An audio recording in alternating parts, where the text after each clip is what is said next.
Beneath the dense jungle canopy of mainland Southeast Asia lie ruins shrouded in mystery-carved stones, swallowed by time, and ancient canals choked with silt and silence.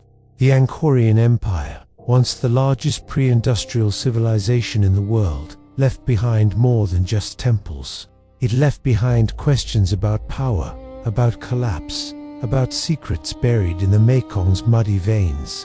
How did this mighty kingdom rise to such staggering heights? Why did it fall so swiftly, so silently? And what truths have been hidden beneath the roots of banyan trees and the dust of empire? Today, we journey into the forgotten heart of the Khmer world, not just to marvel at Angkor Wat's grandeur, but to uncover the secrets that history has neglected. This is not the Angkor taught in textbooks. This is the Angkor the jungle tried to hide. Welcome to a story of water, war, wonderland, the hidden kingdom of the Mekong, Part 1. The rise from water and stone. Long before European empires took shape, before Marco Polo ever set sail, and before the Angkor temples became tourist wonders, the Khmer civilization was already mastering the art of building empires from water. Around the 9th century CE, under King Jayavarman II, a new power emerged from the lowlands of the Mekong basin. Jayavarman did not merely unify a region, he declared a divine kingship, the Chakravartin, connecting royal authority to the Hindu gods. From this ideology, a civilization was born that would span centuries, forests, and faiths. Angkor, the capital, would soon become a metropolis like no other. The Angkorians were not desert architects like the Egyptians, nor did they sail vast oceans like the Polynesians. Instead, they harnessed water. The Mekong and its tributaries were their lifeblood. Angkor's brilliance was hydraulic. Its engineers built massive reservoirs, barrages some stretching kilometers wide, and intricate canals that not only irrigated rice fields, but managed flood and drought. These hydraulic systems fed the empire's population, likely numbering into the millions. Recent LiDAR scans have revealed networks of roads, reservoirs, and cities once hidden beneath forest cover, evidence of a sophisticated civilization long underestimated by outsiders. Religion was central. The early Angkorian kings followed Hinduism, venerating Shiva and Vishnu, while later rulers embraced Mahayana and then Theravada Buddhism. These shifts were not merely spiritual, they influenced art, architecture, and legitimacy. Temples like Banti Shrai, with its intricate pink sandstone carvings, and Priyak, one of the earliest brick temples, spoke of both devotion and dynastic propaganda. Each king sought to outshine his predecessor through monuments to gods and ancestors alike. But Angkor was not isolated. It sat at the crossroads of trade routes, linking China, India, and the Malay world. Chinese envoys like Zhou Doguan visited and recorded Angkor's marvels in the late 13th century.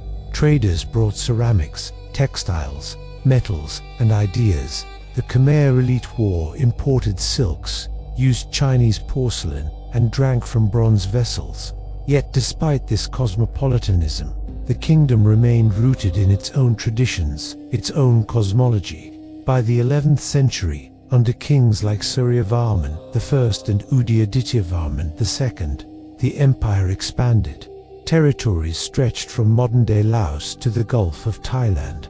The Angkorian military, equipped with war elephants and an organized command, subdued neighboring regions and established tributary states. At its peak, Angkor was not merely a city, it was the nucleus of an empire, drawing labor and tribute from across mainland Southeast Asia. Yet, for all its glory, cracks had already begun to form beneath the surface. The system that supported Angkor's expansion, its massive waterworks, was also its greatest vulnerability. The barrages and canals needed constant maintenance. Silt buildup, shifting river courses, and ecological strain could cripple entire regions. Climate records from tree rings and sediment core suggest that the 14th and 15th centuries saw severe droughts punctuated by violent floods.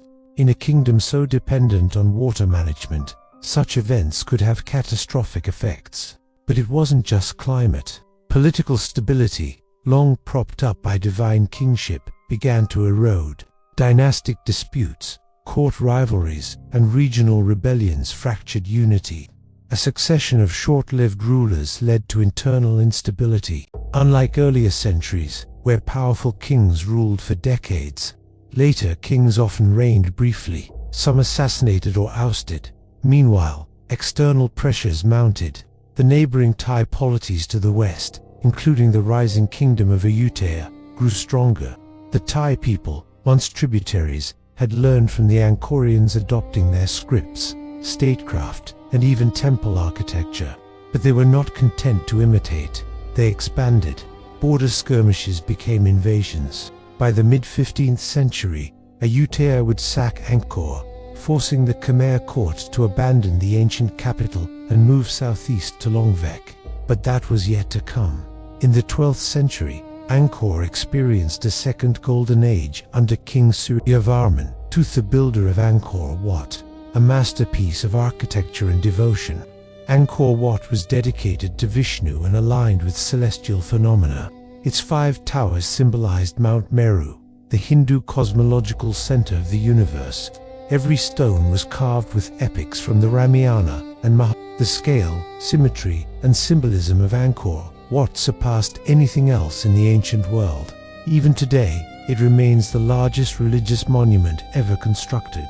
This monumental temple wasn't just a sanctuary, it was a political statement. Suryavarman II sought to reaffirm royal divinity and Khmer supremacy at a time of growing regional competition. His military campaigns extended Khmer influence into what is now Vietnam and Thailand. But after his death, the empire again faced turmoil. His successor Dvaravati II lacked the same command, and regional governors gained autonomy. Then came Jayavarman VII, perhaps the greatest of all Khmer kings, rising to power in the late 12th century after repelling a foreign invasion by the Khmer powerful maritime kingdom. From present-day central Vietnam, Jayavarman launched an ambitious program of rebuilding and reform. He shifted the kingdom's religious center from Hinduism to Mahayana Buddhism, constructing the Bayon Temple, where serene stone faces gazed out in all 4 directions. Under Jayavarman VII, the kingdom's infrastructure was vastly expanded. Roads linked distant provinces, rest houses and hospitals were built. Temples like Taprome and Priakon reflected both spiritual devotion and political strategy, each one a node in a web of royal authority. Yet this flurry of building came at a cost. The labor demands on the population were immense. The grandeur masked exhaustion. After Jayavarman VII's death, his successors could not sustain the pace. The cost of construction, maintenance, and defense mounted. Internally, the return of Brahmanical Hinduism clashed with Jayavarman's Buddhist legacy. Externally, the Chams, Ayutthaya, and emerging Vietnamese polities all posed threats. The empire was stretched thin. By the late 13th century, Angkor's strength had waned. The once mighty reservoirs began to fail. Farmers suffered from water shortages and floods. The military, though still formidable, lacked cohesion. In 1296, when Zhou Duguan visited Angkor, he found a city still impressive but already showing signs of decline. He described wooden houses, royal processions, markets bustling with goods, but also hinted at court intrigue and the isolation of the king. Part 1 ends as the 14th century begins, a time of transition. Angkor's divine kingship, its hydraulic system, and its imperial ritual, the pillars of its strength now stood on shaky ground. What had taken centuries to build would, in just a few generations, unravel. But why? Was it climate, invasion, religious conflict, or something more hidden, something still buried in the Mekong's shifting silt? In Part 2, we explore the beginning of the fall, not as a singular event, but as a slow-motion collapse, a fading of glory, a vanishing of secrets, a civilization brought low, not only by enemies, but by the weight of its own brilliance. Part 2, the sacred network of the Mekong civilization. As we continue our journey into the veiled past of the lost Mekong kingdom, the magnificent Angkorian civilization begins to reveal its intricate inner workings. This was not merely a realm of temples and kings, but a vast and sacred network of roads, canals, shrines, and forgotten rituals. Every inch of Angkor's terrain pulsed with purpose, belief, and order, built upon the bones of divine kingship and cosmic geometry. But hidden beneath these marvels was something even more extraordinary, a system so advanced, so spiritually charged, and so delicately maintained that its collapse would echo through centuries. In this part, we uncover the ancient roads of conquest, the mysterious barriers of cosmic balance, and the coded sacred geographies that turned the Mekong region into the spiritual and political heart of Southeast Asia. To the casual observer, the Angkorian capital may seem like a collection of magnificent ruins scattered across the Cambodian jungle. But this empire was not built haphazardly. It was carved with divine intention, structured with mathematical precision, and infused with religious symbolism drawn from both Indian cosmology and indigenous Khmer beliefs. Central to this design was the notion that the king, the Dvaravati, was no mere mortal. He was a living embodiment of the divine Vishnu, Shiva, or Buddha incarnated. His city reflected the structure of the universe. Mount Meru, the center of the cosmos, rose in the form of temple pyramids like Angkor, Wat, and Bayon. Around them, artificial moats and massive reservoirs symbolized the cosmic oceans, encircling sacred land ordained by gods. But Angkor was more than symbolism, it was functionality fused with faith. Beneath the spiritual vision was a physical machine engineered to support millions. The Berets, those enormous reservoirs, were not just reflections of the heavens, but the beating heart of Cambodia's rice economy. East Beret alone stretched 8 kilometers long and 2 kilometers wide. The West Beret was even larger. These bodies of water were connected by a system of canals and irrigation dikes that allowed the Khmer to double or triple their harvests each year, making them the agricultural powerhouse of the region. This surplus did more than feed the people, empowered a civilization to build stone temples, maintain armies, and pursue ambitious infrastructure projects for centuries. Archaeological LiDAR scans high resolution, remote sensing that penetrates thick jungle have only recently allowed us to truly map the scale of this ancient hydrological system. What we've uncovered is astonishing. Beneath the jungle canopy lay thousands of kilometers of hidden canals, roads, reservoirs, and settlements, forming a vast lattice that rivaled the great empires of the ancient world. Cities like Mahendrapavu, once thought to be mythical, have now been confirmed to exist on the slopes of Panam Kulon. These sites weren't isolated villages, but urban hubs connected through an infrastructural and spiritual grid. Even the layout of Angkor itself was far more planned than previously believed. The grid of streets, the direction of temples, and the orientation of reservoirs were all aligned with celestial bodies, solstices, and cardinal points. Jayavarman Tuju, the most prolific of Angkor's kings, orchestrated a building frenzy in the late 12th century, constructing more temples than any other ruler. But he also laid out hundreds of rest houses and hospitals along royal roads that stretched all the way to the frontiers of modern-day Laos, Thailand, and Vietnam. These roads, paved with laterite and lined with stone markers, allowed goods, soldiers, and pilgrims to move across the kingdom with unprecedented ease.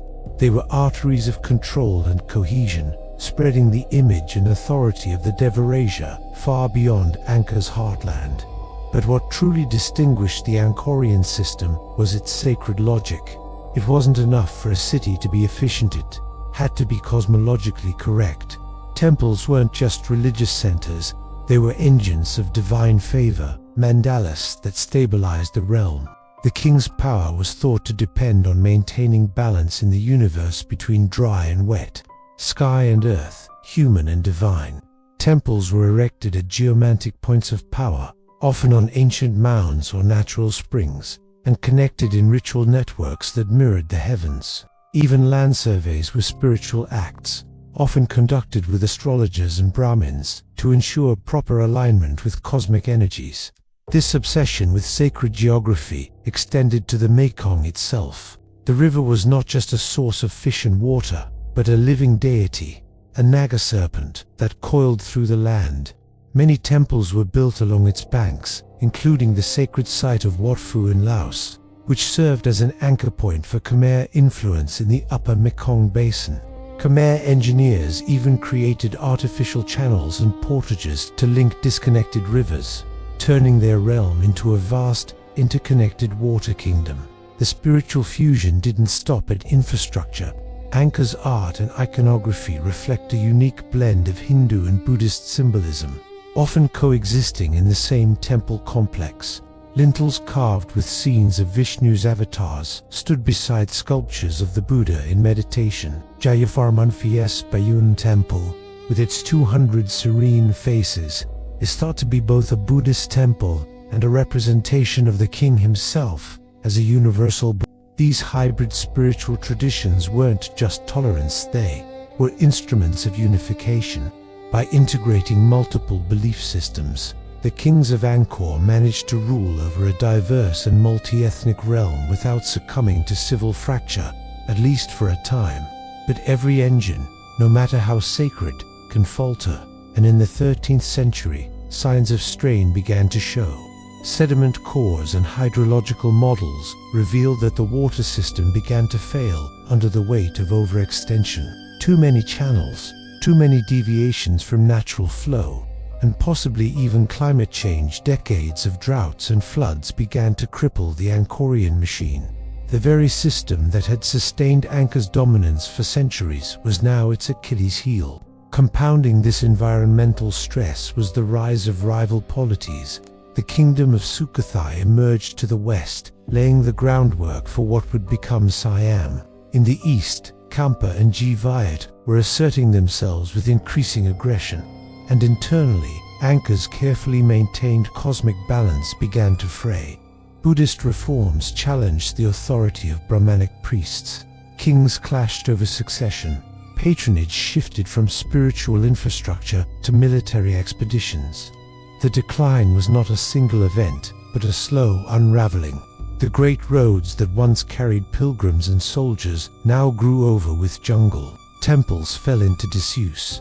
Their linga and Buddha statues toppled or defaced. Canal systems clogged with sediment and vegetation. The once great berets became stagnant pools, breeding disease rather than feeding life. By the time the Siamese marched on Angkor in the 1430s, the city was already a shadow of its former self. And yet, despite this collapse, the secrets of Angkor never truly disappeared. They slept beneath the jungle, waiting for time and technology to reveal their hidden glory. What we now see as Muscovite ruins were once living cities, pumping with spiritual energy and imperial ambition. And the sacred logic of Angkor, the belief that the divine could be mapped, channeled, and ruled, continues to echo through the region's architecture, religion, and national identity. In the next and final part of this journey, we explore the afterlife of the Mekong kingdom. How did the Khmer legacy survive centuries of occupation, colonization, and war? What modern lessons can be drawn from an empire that built heaven on earth, only to watch it wash away with the monsoon rains? The answers may lie not just in stones, but in stories, rituals, and the living culture of Cambodia today. Stay with us. Part 3. The Afterglow of Angkor. Legacy, collapse, and echoes through time. Even as the Angkorian Empire crumbled under the weight of its own ambitions and the shifting tides of regional politics, its legacy refused to die. The stones of Angkor still whispered of a civilization that once defied the jungle and carved gods into mountains. But how did such a mighty empire vanish, and why does its shadow still stretch across Cambodia, Thailand, and Vietnam today? We begin this final part in the late 13th century, a time when Angkor stood magnificent but vulnerable. Jayavarman VII had expanded the empire to unprecedented heights. Yet beneath the grandeur, beneath the domes of Bayon and the causeways of Priya Conley, the cracks of fatigue, The relentless building projects drained labor and resources. Roads and temples came at the cost of agriculture and defense. As climate fluctuations struck, agriculture suffered. Prolonged droughts followed by intense monsoons began a deadly pattern that wreaked havoc on the canal-fed rice fields. The once predictable rhythms of the Mekong basin turned chaotic. The Mongol Empire to the north under Kublai Khan cast long shadows over Southeast Asia. In 1283, the Mongols subjugated Dvaravati and Champa. Though Angkor avoided direct invasion, it was no longer the unchallenged giant of the region. Instead of clashing swords, tribute missions were sent to placate the Khans, but even appeasement could not slow the erosion from within. The rise of powerful neighbors and the internal strain of over-centralization proved fatal. Religious transformation played a quiet but powerful role. Jaya Phamanphi's Mahayana Buddhism began losing favor, giving way to the older Hindu orthodoxy, and then to Theravada Buddhism imported via Sri Lanka and Mon networks. Unlike state-centered Hinduism or Mahayana monarchic models, Theravada emphasized individual salvation and monastic communities. It slowly undermined the divine authority of god-kings. By the 14th century, the Angkorian capital was no longer a holy city where kings were Devaraja gods on earth, but merely a political seat among many. The erosion of religious legitimacy shattered the cohesion of court politics. In the 1350s, a new force emerged in the Chao Phraya Basin. Founded by Uthong Ramathibodi I, the kingdom adopted many Khmer administrative, architectural, and religious practices, but it also developed ambitions. Ayutthaya would not be content to admire Khmer glory, it sought to replace it. In 1352, it began invading Khmer frontier towns. A series of attacks chipped away at Khmer control over western and northern provinces. Battambang and the Dangrek Highlands regions, long held by Angkor now, felt the grip of Siamese expansion. Then came the fateful sack of Angkor in 1431. Ayutthaya forces, perhaps aided by internal betrayal or Cambodian factionalism, stormed the Khmer capital. Angkor Thom, the walled heart of the empire, was looted, its court scattered. The sacred temples, once alive with processions, lay silent. Though Cambodian royalty continued to exist, they abandoned Angkor, relocating the capital southeastward, first to Longvek, then Odong, and eventually to Phnom Penh. But was the 1431 sack truly the death blow? Or was it the final breath of a long-decaying order? Modern archaeology suggests a subtler story. By the time Ayutthaya breached Angkor, much of its urban population had already moved south. The hydraulic infrastructure had fallen into disrepair. Canals had silted, and reservoirs dried. The jungle had begun reclaiming the empire. Ayutthaya may have struck the final blow, but nature, economics, and religious evolution had already dug the grave. Yet what lingered was not just ruin, but transformation. Khmer culture did not vanish, it adapted.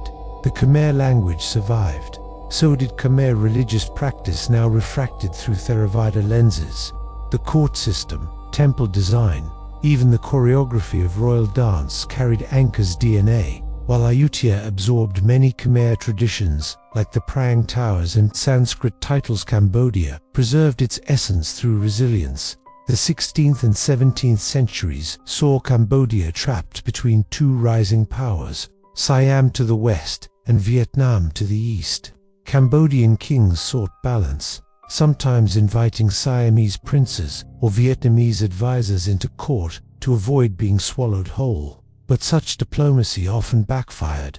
In exchange for protection, Cambodia paid in sovereignty. By the late 1600s, provinces like Battambang, Siem Reap, and Kompong Thom began falling under direct Siamese influence. Khmer independence waned, but the Angkorian legacy remained a prize. Siamese kings viewed themselves as heirs to the lost Khmer grandeur. Ayutthaya and later Bangkok monarchs collected Khmer relics, statues, and even Brahmin priests to legitimize their own courts. The Emerald Buddha, now the most sacred icon of Thailand, was seized from Cambodia. Thai chronicles often rewrote history.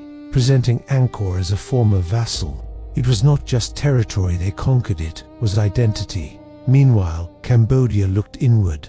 Though its borders shrank and its population dwindled, its soul survived through memory. The temples of Angkor became symbols of national pride.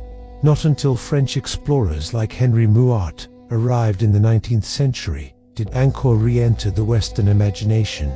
He described it as grander than anything left to us by Greece or Rome. The myth of the lost city took hold. The French colonial regime used Angkor to justify their control. They positioned themselves as saviors of Khmer heritage, creating the École Française d'Extrême-Orient to study and restore the ruins. But their interest was as political as it was academic. By tying Cambodia to ancient glories, they hoped to mold a passive colony under France's civilizing mission. Yet the Khmer people never forgot. Through wars, colonization, and genocide, Angkor remained etched in their blood. Even the Khmer Rouge, in their madness, invoked Angkorian imagery, dreaming of a new agrarian empire. And when the regime collapsed, it was Angkor Wat that appeared on Cambodia's flag. No longer a tombstone of the past, it became a torch. Today, Angkor Wat is a UNESCO World Heritage Site. Millions visit each year, marveling at its scale and serenity. But behind the serene sunrise lies a history soaked in struggle. The stones tell a story not only of grandeur, but of loss, adaptation, and resilience. Each carving is a whisper from a time when Cambodia ruled the Mekong. Each fallen wall is a warning. Even gods carved in stone can be forgotten, yet they can also be remembered. As we conclude this journey into the secrets of Angkor, let us not see it as a mere ruin. It is a mirror reflecting the heights of human creativity and the depths of human fragility.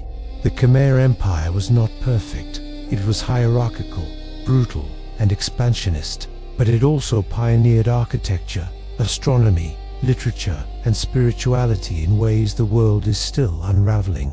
Angkor's collapse reminds us that civilizations are not eternal, but their stories can be. They live in the words we speak, the rituals we follow, the songs we sing, and in Cambodia's case, they live in the very stones of the earth. Until next time, stay safe and see you in the next history.